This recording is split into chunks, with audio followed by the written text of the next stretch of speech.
agreed, the position was changed after the person who had committed the crime went and spoke to those he thinks are powerful, those in government, and they told him he cannot resign. But Mpuga accepted to resign when he discovered that he had been in the wrong. Okay. But because we have a giant player who minds less about this country, pretends over the corruption, he will always influence those salivating, gullible people who want to eat even what is not theirs. So it defeats us in the conflict resolution. Also, thank you. Christine, please take a minute and then I can come to... Once it is away, Ugandans will have an opportunity to discuss issues. To discuss the revolutionary democratic principles of issues. But today, even if I discuss what I want the military to look like, the military is going to find me and beat me. You know, now where will I get the space to even tell them that, you see, you as the military, you don't have good accommodation because the people in power have never thought that soldiers are human beings. Right. They need to sleep well. We know, for example, security. As you conclude.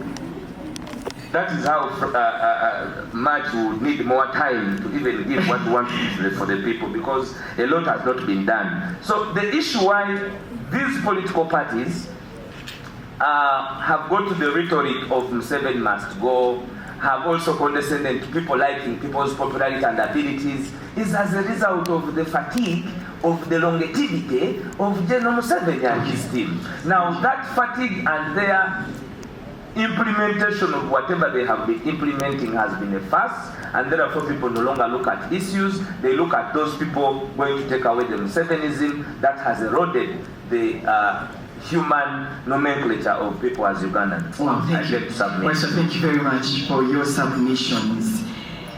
I hear. We have the biggest elephant in the room, that is the Musevenism that has eaten up all the institutions of our country. I can tell you the judiciary is gone. I am a son of the judiciary. But I can tell you that I feel pain that we no longer have a judiciary. It's dysfunction, whether you want it or not. You look at the legislature, headed by the most incompetent group, and I will tell you even the leader itself, the speaker, who goes to the core of even stealing Mabati.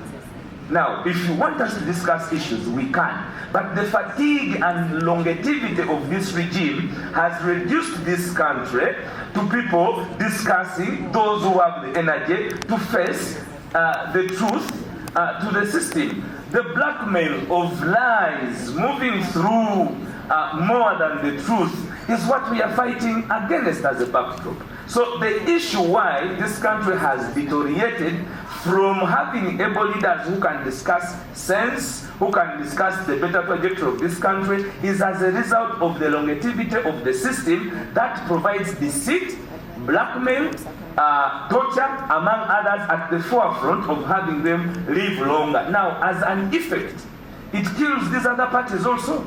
You know, General Museveni at one time in Busoga, he made a statement that whether you bring somebody, even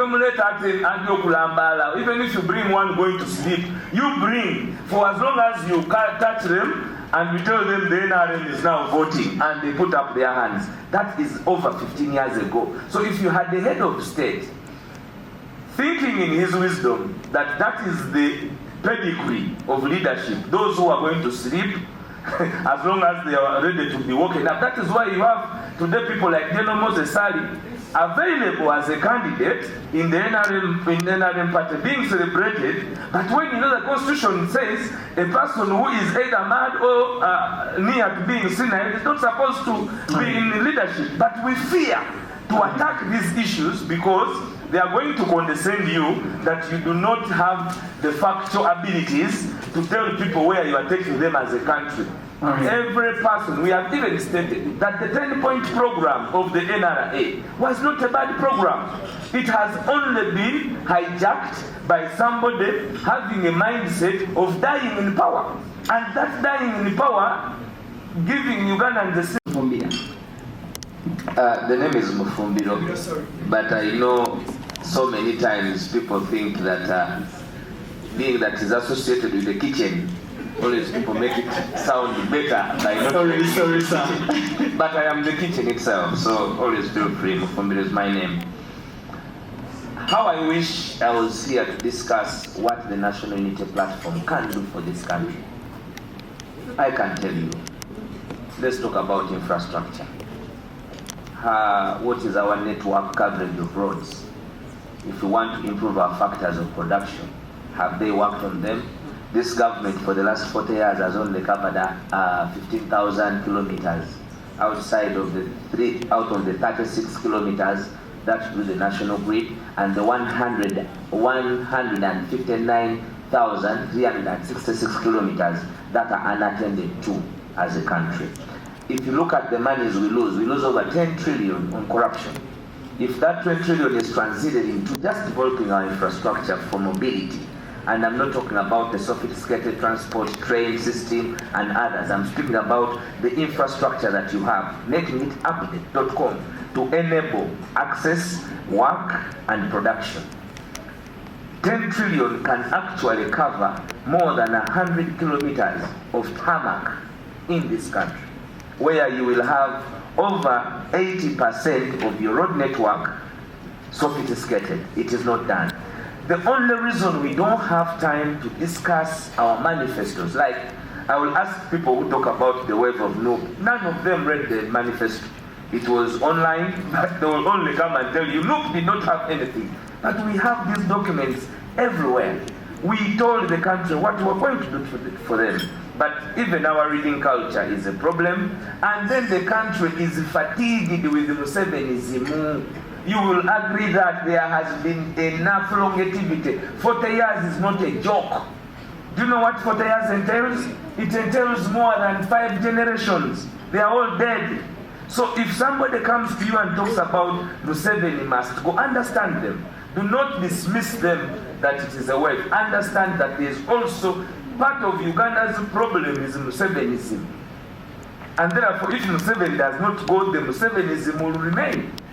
And we must accept that Museveni is also a problem. Whether you are working with him or not, his overstay is a problem. And we shouldn't hear your views on what you're going to do when you get my point. I told you that if I was to be asked specifically in a free democratic space. Officials at the party speaking about tribalism. Is there some sort of I am the mouthpiece of the party. And if it was in our nomenclature as an organization to be sectarian, probably I would be at the forefront. I do not have any record of any of our leaders being sectarian. If you have one, please advance that evidence, and you will see how powerful the National Unity Platform is on cracking the whip to those that go against our value of inclusivity. Okay. Let me go to, come back to you on that. Let me go to... First, the bashing, but you said, no, the party stands with this as its norms and values. We stood by those values and cracked the whip. Yeah. And I can tell you, even now, we will crack the whip, even on Waiswa, if he condescends on what, as a party, we believe should be our trajectory. The core values, and yet your party has been accused for spreading. We are treated that way, so it is our discipline that despite the dehumanization, the battering, the treatment, we have remained steadfast on the cause. Because if we lose our heads to what is being done to us, then we can easily tilt away from the cause. So, but we also cognitive of the freedoms of speech. And I would not be here and run away from the fact that there are lapses that happen. But we also understand our people being a mass party. If you are dealing with a parent whose son has been abducted, you must understand their language sometimes because they run out of options. And we are very, very, very clear-headed on how we handle our victims, but also continue to ask our people to be assertive to authority where they have usurped the powers of the Constitution.